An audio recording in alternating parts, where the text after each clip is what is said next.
선한 바를 받으소서. 주님 앞에 선한 바를 받아서 그래야지 제가 열심히 했거든요. 받으세요. 이게 뭐냐면 가인의 곡식이에요. 이게 가인의 곡식이라고요. 그거 하나님 안 받으시는 거예요.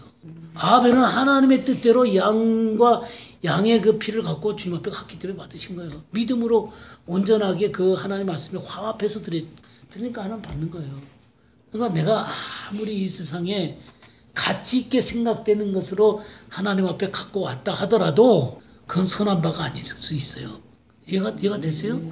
하나님이 말씀하시는 것 앞에 내 인생을 건 사람들 아니에요. 그럼 그 말씀이 얘기하는 것 앞에 내 인생을 값을 지불하면서 쫓아가는 거예요. 그럴 때 내 선한 바들이 나오는 거예요. 선한 바들이. 우리 로마서를 한번 볼까요? 로마서를 보면 2장 7절. 제가요 예전에 이 말씀 때문에 부딪혀갖고 이 말씀을 어떻게 이해해야 될지를 모르겠는 거예요. 아니 예수님을 믿으면 영생을 얻는데 선을 행하고 영광과 존귀와 썩지 아니함을 구하는 자에게는 영생으로 하시고 이건 뭐야? 행위로 구원받는다는 말이야? 이게 믿음으로 구원받는다는 말이야? 제가 왜 이 고민을 했겠어요? 믿음으로 구원받는 걸 이해를 못해서 그런 거예요. 이해가 되시죠? 진정한 의를 얻는 사람은 의를 행하는 거거든요. 근데 이 영생으로 한다 그랬는데 믿음으로 영생을 얻는 거지 무슨 선을 행하고 영광과 존귀와 썩지 아니함을 구하는 자에게 영생을 하시나 이 말씀을 도대체 이해를 할 수가 없는 거예요. 그러니까 지식적인 믿음이죠.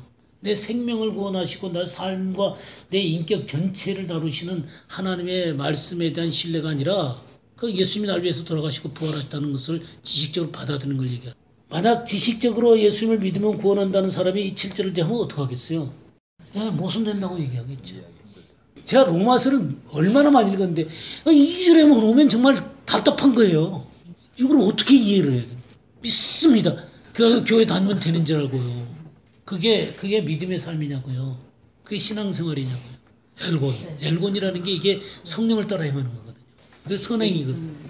참 그러니까 말씀을 너무 이 지식적이고 표면적으로만 이해를 하고 있기 때문에 이 본질에 못 도달하는 거예요. 본질에. 그러니까 하나님의 말씀이 생명이 될 뿐만 아니라 삶이 되고 내 존재가 돼야 되는 거거든요. 인격이 돼야 되는 거고. 그래서 그 다음 구절 보세요. 8절에 보면 오직 당을 지어 진리를 따르지 아니하고 불의를 따르는 자에게 진노와 분노로 하시리라. 진리를 따르지 아니하고 불의를 따르는 자들. 그러니까 진리를 따르는 자는 선을 행하고 영광과 존귀와 썩지 아니함을 구하는 자들이라는 거예요. 9절에 보세요. 악을 행하는 각 사람의 영에는 환난과 곤고가 있으리니 먼저는 유대인에게 그리고 헬라인에게로다. 그래서 그 악을 행하는 것은 그 선을 행하지 않는 거죠. 근데 10절에 뭐라 했어요? 선을 행하는 각 사람에게는 영광과 존귀와 평강이 있으리니 먼저는 유대인에게요 그리고 헬라인에게라. 여기 선을 행하는 각 사람에게. 행함으로 구원받지 않는다며요. 근데 여기서 선을 행하라고 그랬단 말이에요. 이게 무슨 말이냐고요. 하나님의 생명으로 사는 법이다 그 말이에요. 내가 예수 그리스도를 믿음으로 의를 얻었으면 그 의가 나의 삶을 다스려서 의로 이끌어 가야 된다는 말이에요. 영생이라고 하는 건요. 시작이고 끝이에요. 어떤 데 보면 예수님을 믿으면 영생을 얻었다 그랬잖아요. 근데 어떤 데 보면 이 내가 주님을 쫓아서 삶으로 거룩해지고 그 거룩함의 마지막은 또 영생이라 그래요. 그 마지막이에요. 그러니까 영생이라고 하는 것은 내가 예수님을 믿을 때 나에게 생명으로 주어질 뿐만 아니라 그 생명화되어져서 인격과 삶이 되고 주님과 완전한 연합까지 가는 거예요. 이게 영생이에요. 이 로마서 6장에도 그 말이 나와요. 6장에 보면 참 이런 말씀들이 예전에는 진짜 어려웠어요. 20절 말씀부터 22절 한번 봐보세요. 그 마지막 영생이래요. 여기 거룩함이 이루는 열매를 맺었고 죄에게서 해방되고 하나님께 종이 되어서 그 마지막은 영생을 얻었다 그랬는데 이런 말씀을 어떻게 해석해요?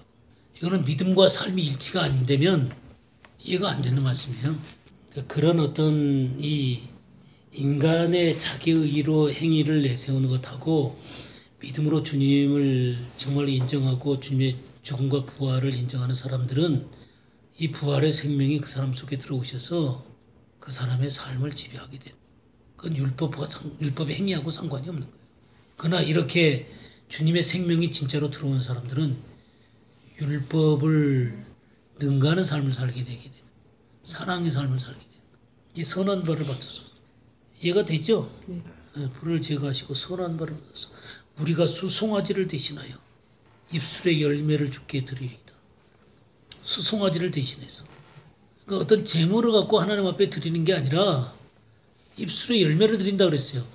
그건 입술로 그냥 종알종알 거린다는 얘기예요? 입술의 열매. 입술의 열매가 뭐가 있겠어요? 찬양이 있겠죠. 감사가 있겠죠. 믿음의 고백이 있겠죠. 또 하나님의 말씀을 선포하는 게 있겠죠. 그러니까 내 속에 선한 바가 이루어졌기 때문에 내 입으로 고백되어지는 것들이 진정한 하나님께 대한 찬양이 되게 되는 거예요. 진정한 감사가 되게 되는 거고요. 그리고 진정한 믿음의 고백이 되는 거예요. 그리고 다른 영혼들에게 복음의 전파가 되게 되는 거예요. 이 내 속에 이루어진 것 없이 그냥 이것만 하게 되게 되면 잘못하면은 믿는다 그러면서 율법주의가 되는 거예요.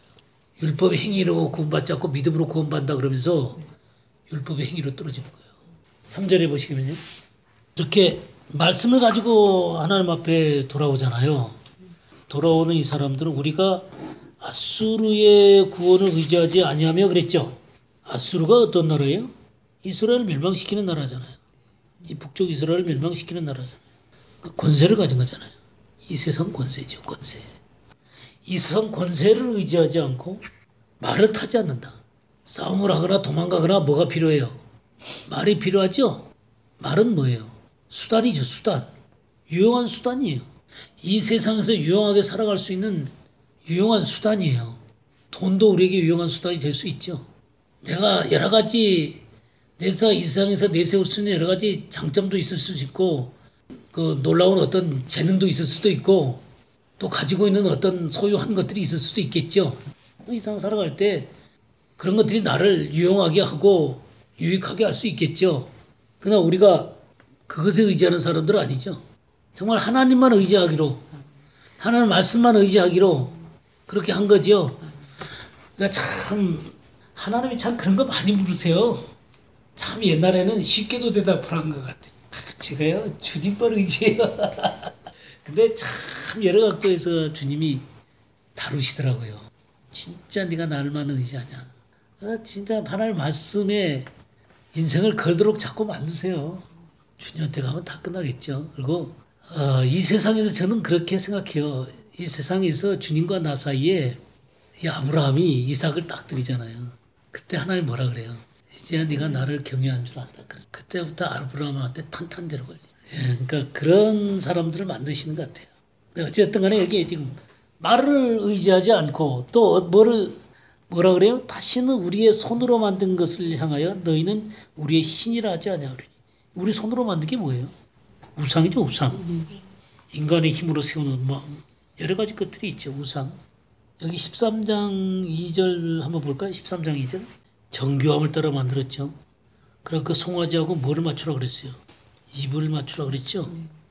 예, 자기의 우상과 입을 맞추는 거죠. 빌립보 교회 가운데 우리 빌립보서 한번 볼까요? 3장 19절 한번 볼까요? 그들의 신은 배요 그랬죠. 이게 무슨 말일까요? 예, 먹고 사는 거죠. 먹고 사는 것이 신이다 그 말이죠. 그럼 먹고 사는 일을 하지 말아야 돼요? 직장도 가지 말아야 돼요? 그게 우리의 전부는 아니다 그 말이죠. 주님이 우리의 가장 귀중한 분이시다 그 말이죠. 이제 이렇게 그 호세아서의 그런 것들을 우리 신이라 하지 아니하오리니 이는 고아가 주로 말미암아 긍휼을 얻음이니이다. 그래서 이 고아가 주로 말미암아 긍휼을 얻는다 이런 것이요. 이게 하나님 나라에서 정말 중요한 개념들이에요. 이 구약 성경에 고아와 과부와 이방인 그들이 하나님이 그들의 아버지다 그러고 그들의 남편이다 그러고 그러잖아요. 마치 이 거룩한 종교인들 눈앞에는 이런 자들이 참 보잘것없는 자들이잖아요. 근데 하나님에게는 뭐예요? 정말 하나님 나라의 중요한 개념들이에요.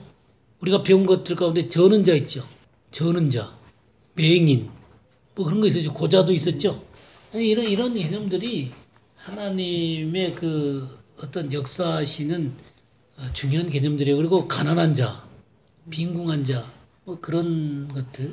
우리 미가서 4장 6절에서 8절 한번 볼까요? 8절이 이제 예루살렘의 온전한 회복이잖아요. 그죠? 근데 이 회복을 하기 전에 여기 저는 자에 대해서 나오죠. 저는 자를 모으며 쫓겨난 자와 내가 환난 받게 한 자를 모아. 저는 자, 쫓겨난 자, 환난 받게 한 자. 이게 하나님에 의해서 다스려지는 자들이에요.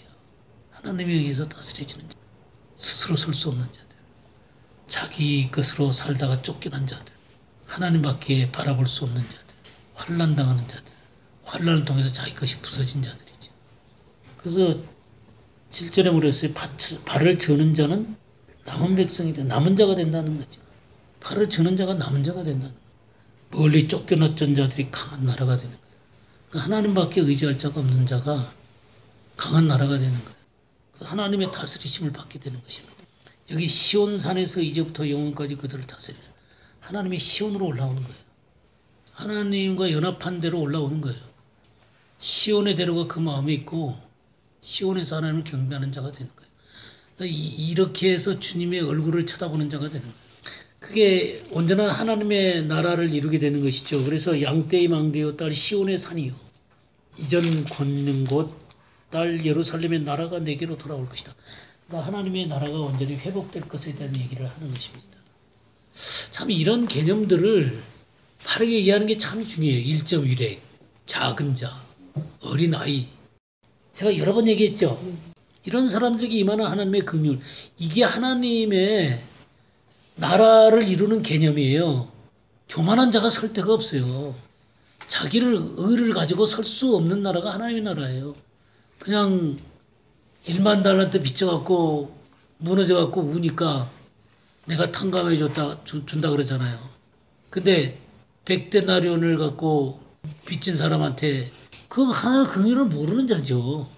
우리가 지난주에 그 하나님의 헤세드에 대해서 우리가 공부했잖아요.